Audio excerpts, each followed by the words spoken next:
Lorsque la parole de Dieu est vécue, elle devient la défense légitime contre le diable. Il ne peut pas nous accuser. Le croyant qui ne vit pas cette parole n'est pas protégé par sa couverture spirituelle. La parole de Dieu a nourri mon esprit et m'a donné la force de surmonter les épreuves. Jésus prend soin de moi en tant que nouveau-né. Toute ma croissance spirituelle a été accordée par le Saint-Esprit. Il a pris toute la méchanceté de mon cœur.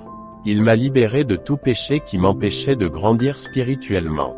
Il a purifié mon âme et le Saint-Esprit a fertilisé mon intérieur avec sa parole et a fait germer les fruits spirituels. Cette graine qui a grandi dans mon cœur a porté de bons fruits et mûri chaque année. Cela explique que je suis en train de me transformer. J'étais allé à la ville de Bogota, en Colombie, et j'y prêchais la parole. Je faisais campagne dans un quartier pauvre d'une petite église. J'étais inquiet pour ses frères. Le pasteur a dit que les frères ne sont plus les mêmes. Ils avaient perdu leur chaleur spirituelle.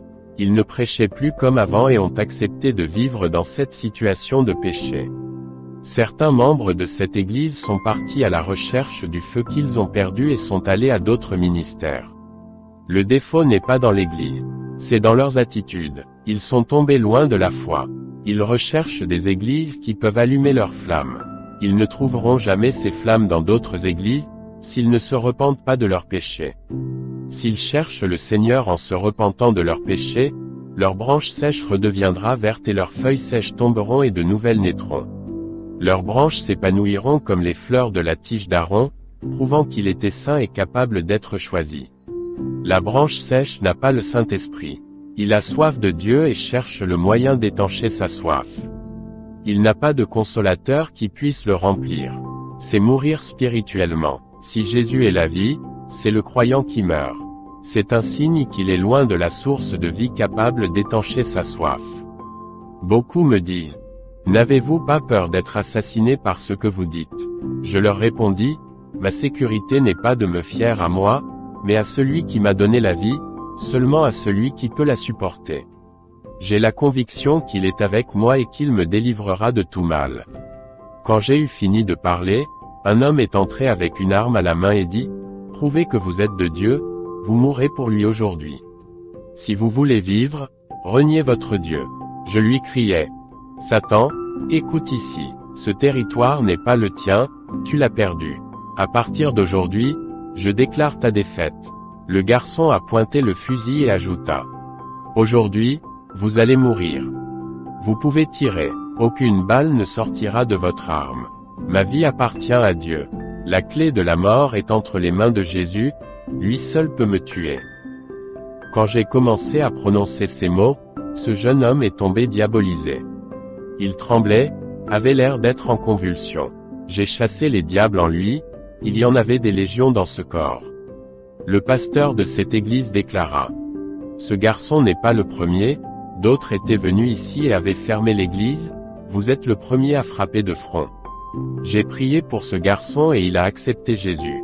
J'ai continué à parler, Dieu m'a tenu dans ses mains et m'a guidé et entouré de son mur de feu pour que je sois en sécurité.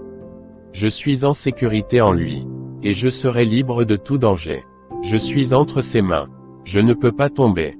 Je suis lié à lui. Je ne peux pas m'incliner devant le péché ni céder à mes désirs. Je lui reste fidèle, je suis ferme en sa présence. Il m'a sorti de la suffocation spirituelle. Il a plafonné mes faiblesses. Il m'a structuré dans sa parole, a restauré les fissures de cette époque et a réparé mes colonnes brisées afin que ce temple ne s'écrase pas. Sin a essayé d'entrer dans ce temple et de le détruire. Le sceau du Saint-Esprit a empêché le péché d'entrer en moi et a scellé les portes de ce temple. L'autre jour, le pasteur prêchait. Un garçon entra avec un couteau dans les mains pour tuer le pasteur.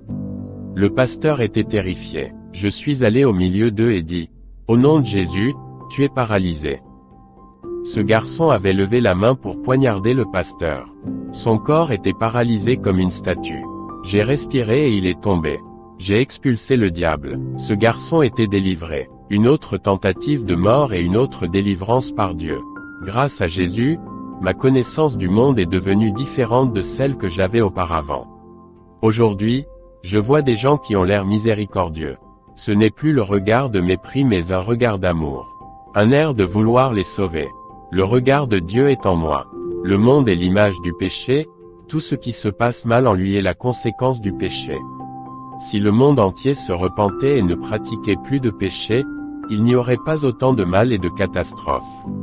Laissez Dieu entrer dans vos sens et laissez-le créer ses projets à partir de rien dans votre vie.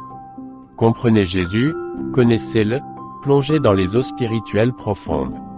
Le Saint-Esprit est vivant dans votre corps. Sois vaillant pour Dieu, soyez un puissant guerrier pour Dieu. Soyez soumis à 100% à sa parole. Obéir à Dieu, c'est toujours être sous sa grâce. Marcher dans ses voies fait de vous une forteresse de Dieu. Laissez-le vous utiliser, obéissez à sa parole, payez le prix pour entrer au ciel, soyez un miroir dans ce monde, produisez des effets dans la vie d'une personne à travers sa vie, laissez le pouvoir de Dieu vous transformer. Cela vous donnera la force. L'autonomisation est un pouvoir spirituel contre le mal. Après le service, je suis allé chez le pasteur. Le lendemain, une mère affligée a appelé le pasteur et lui dit « Viens chez moi. Mon fils est fou. » En même temps, j'ai eu une vision. J'ai vu un garçon noir près de l'ordinateur en train de regarder Facebook. Un esprit maléfique est sorti de la page en traversant l'écran et en allant se loger dans son esprit. Le Seigneur a ouvert davantage ma vision. De l'autre côté de l'ordinateur, un homme parlait à ce garçon. Il maudit les images du garçon et jeta des sorts de l'autre côté. C'est un sataniste que le garçon avait rencontré sur le réseau social. J'étais à la maison du gamin fou. J'expulsais le démon, je lui dis de ne plus utiliser Facebook. Il dit qu'il ne l'utiliserait plus et il s'est converti. J'étais allé exercer un ministère dans une autre église et l'état de cette congrégation m'a été révélé. Le message à cet endroit concernait les passions du monde qui dominent la tête.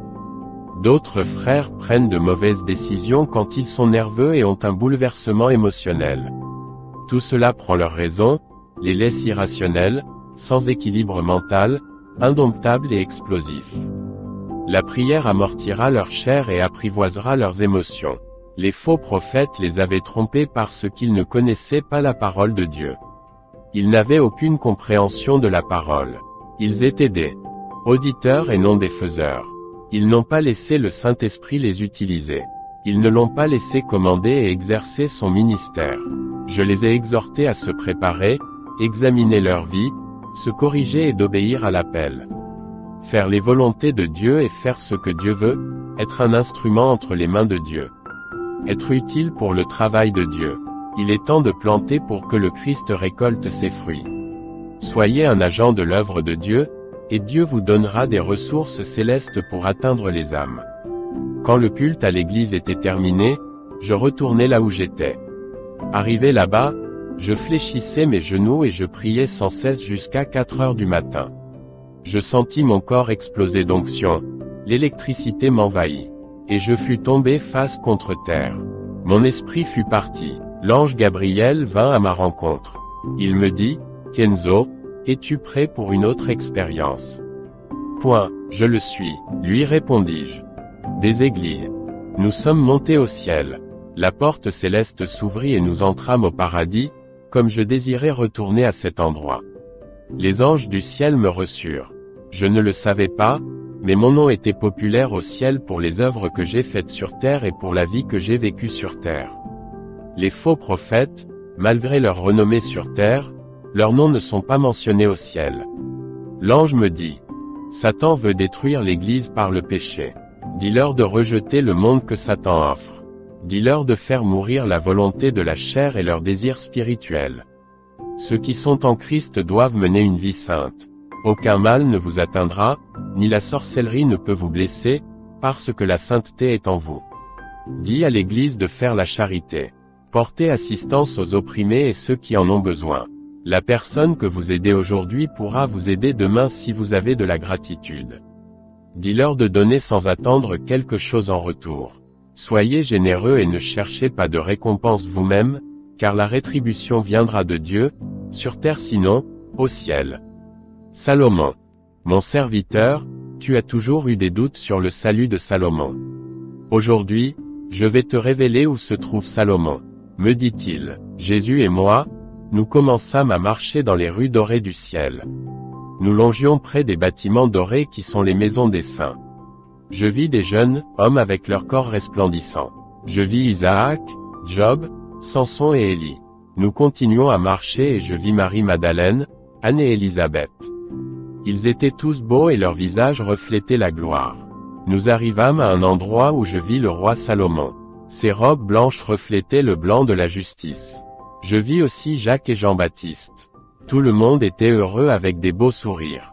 Nous continuons à marcher, et le Seigneur me dit, « Kenzo, c'est chez toi. » Je regardai et je découvris un grand bâtiment doré. Puis nous fûmes entrés dans les salles de la couronne. Le Seigneur me montra ma couronne. Je vis aussi mes robes blanches que je mettrai quand j'irai vivre là-bas. Je lis les éloges que j'avais recueillis sur la terre grâce à mon travail pour Christ.